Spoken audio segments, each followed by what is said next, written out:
Hello and welcome back to the couch. We saved you a seat. My name is William. My name is Luke, and today we're checking out The Punisher: One Last Kill. Yes, Frank Castle is back since Daredevil Born Again Season 1 or Daredevil Season 4, whatever you really want to call it.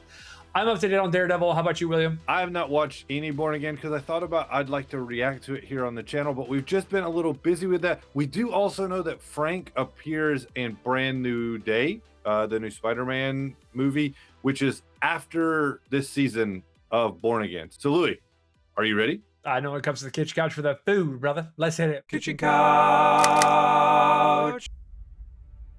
Hey, Frank. How you Bernthal. doing, brother?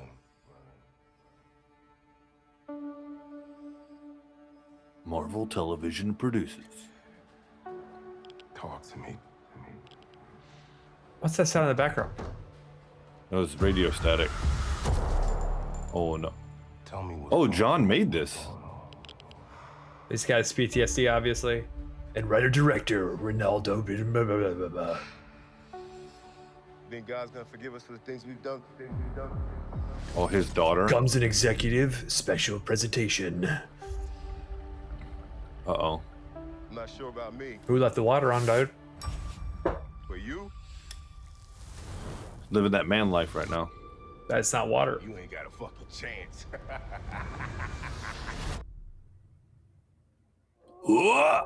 There it is. This May, one man. Oh, he's lives in Chicago.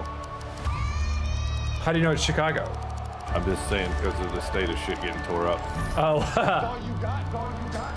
Sorry if anybody lives in Chicago and doesn't believe that. That's the way it looks online. it's definitely New York, but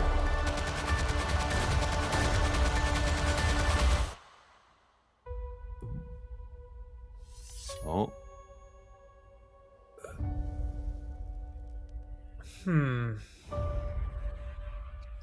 May 12th. very cool.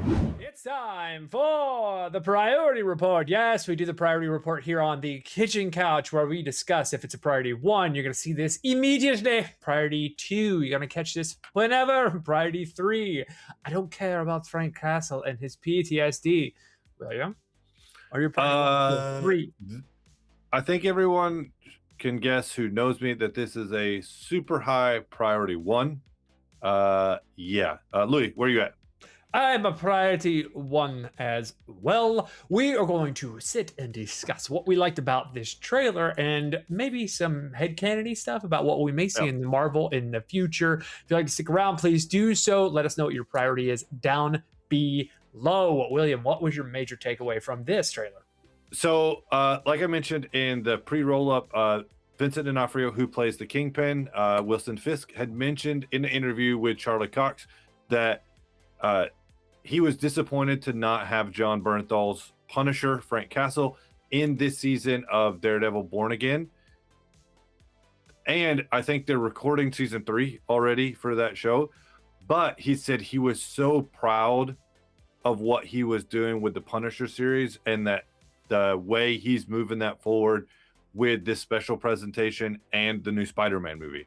So obviously Vincent knows about it. He's talked to John about it.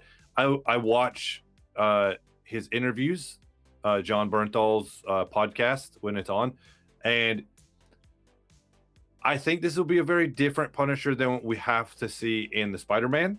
So I'm excited that we get to have this, because if it's just muted PG-13 Spider-Man version Punisher, it might shock some people. But if we get this like wow, crazy, off the wall, and then why is he working with or against Spider-Man? Like they can move us transition to there. So I'm excited to just see a bunch of crazy that we can't put in a Spider-Man movie. What about you? Well, so I have a very different take from you. As someone who is up to date with Daredevil Born Again Season 2, Daredevil Season 5, whatever you want to call it, I have a little bit more of a take. We know at the end of Season 1 of Daredevil, Punisher escapes and leaves. We know that the city, New York City, is in quite a bit of chaos and turmoil currently, where there is a part of the public who sees nothing wrong and is living in New York with rose-tinted glasses, and then there's a part of the public who sees the cops everywhere and how scary it is. Yeah. If you're following along. Here's my big takeaway from this. This feels like it was forced down Marvel's throat by Sony. Okay. Because Sony doesn't believe that people who watch Spider-Man know enough about the Punisher. So rather than forcing them to watch season after season of Daredevil, kind of get used to this character. Hey, who is this skull-chested, armor-wearing white if they've dude not with a watched gun? anything, the last Punisher for them was Right. 2000 something. So it's been a this series kills multiple birds with one stone, right? It sets up Spider-Man. It continues the Daredevil universe. It teaches you a little bit about who the Punisher is. We saw a bunch of the flashbacks. We saw a lot of the PTSD, right? So we don't need to see Daredevil season 2. You don't need to watch any of the older Punisher movies to kind of get a glimpse of it. You can if you want to. But that to me is what this is. It's an easy one shot. We're just sort of living vicariously through Jon Bernthal's Punisher. And it's gonna be fun, and that's all I really care about. Is I want good storytelling. Yeah, I think that this is a special presentation. Is it a single-year movie? It is effectively a TV movie, roughly 1 to 2 hours. So, like I said, I think this is essentially, hey, how are we going to cover these bases? We need to introduce this character to this audience. That trailer was seen by a billion people, according to internet rumors. Yeah, already. The Spider-Man Brand New Day. Yeah. It's my favorite Spider-Man trailer that we've seen so far with this Spider-Man. Yeah. So I think the title is very interesting in that it's One Last Kill, because I think, if you go back to we know that in the new Spider-Man movie, we've got the potential mutation, the arms, the organic webbing, the cartoon of that from the 1990s, the Punisher is hunting him. So it's like we're crossing that. Lots of people love those 1999 Spider-Man cartoons. I think if we have one last kill, like it says, we move him away from being lethal for the Spider-Man movie, but also to us fans who want to see the Jon Bernthal Punisher, or just Punisher in general, just wreck shop, just like yoking people and taking up. I do happen to know that I think it has been released like from several sorts. Spoiler warning if you don't know. Wilson Fisk is the mayor in Born Again, which happened at the end of the Daredevil series on Netflix, and then he became the mayor. That when we see Spider-Man getting the key to the city in Brand New Day, that the mayor is in it. That is not Wilson Fisk.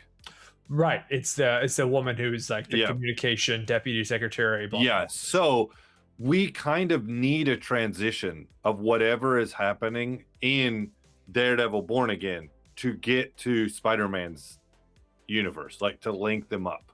Right. There's also, and you've now seen this, I don't know if this is going to be a big take, but there is a connection in Daredevil season 2 to the Thunderbolts. Okay.